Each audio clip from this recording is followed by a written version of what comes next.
Okay, so today is the 17th. These chicks were born or hatched on the 12th. So that makes them 5 days old, best I can tell from the information I got from the hatchery. And so I've enlarged their horizons. I added the second part of the dog kennel to their little area. So they have expanded their horizons. I've also introduced them to grass today. I was pulling up some weeds anyway, and since this is all kinds of grass that's perfectly fine for my chicks, I just went ahead and tossed a couple handfuls of the freshly pulled up grass in here. I've also got a dish back there of regular hen scratch, and don't really expect them to eat it too much. I just kind of more or less think they're just going to be curious about it and scratch around in it because, of course, they're little babies, so they're on their chick starter. I do want to mention something I just learned though.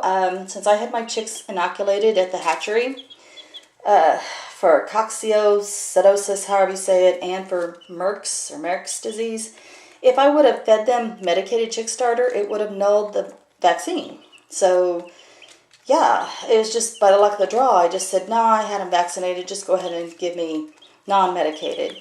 Then when I got home, I read the box and it said, you know, don't feed them medicated or you'll nullify your vaccine. So just a little heads up on that. I really relaxed with this batch. My first time I ever had chickens, I was so nervous about introducing anything to them, grass or new area or anything, but chickens grow up very, very quickly. And, you know, I consider them young hens in about, how long did I have my others? 12 weeks. At 12 weeks, they were acting like regular hens, and they were getting their big girl voices. So, unfortunately, those hens didn't make it. That was my third time of having chickens.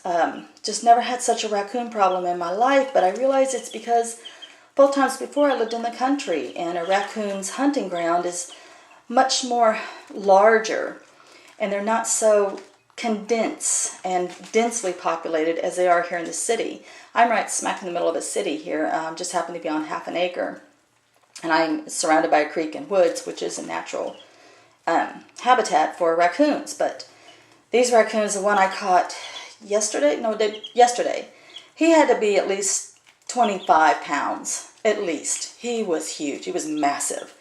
They have no problem eating here, and as long as the food supply is good, they'll keep on hunting in that area. And that was my third batch of chickens, and they slaughtered them all. Coons are notorious for killing animals and just leaving them lying around. That's why I can't have fish. I can't have my dogs outside. I have small dogs.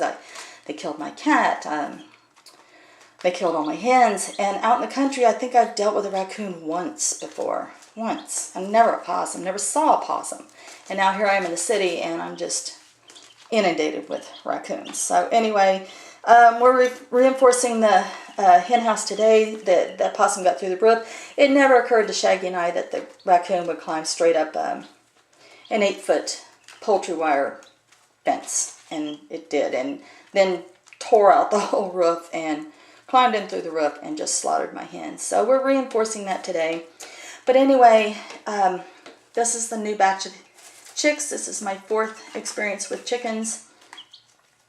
These should fare much better. I'm still learning. You know, once you shut yourself down from learning, you become a know-it-all. You think you know it all and you don't. So I'm still learning.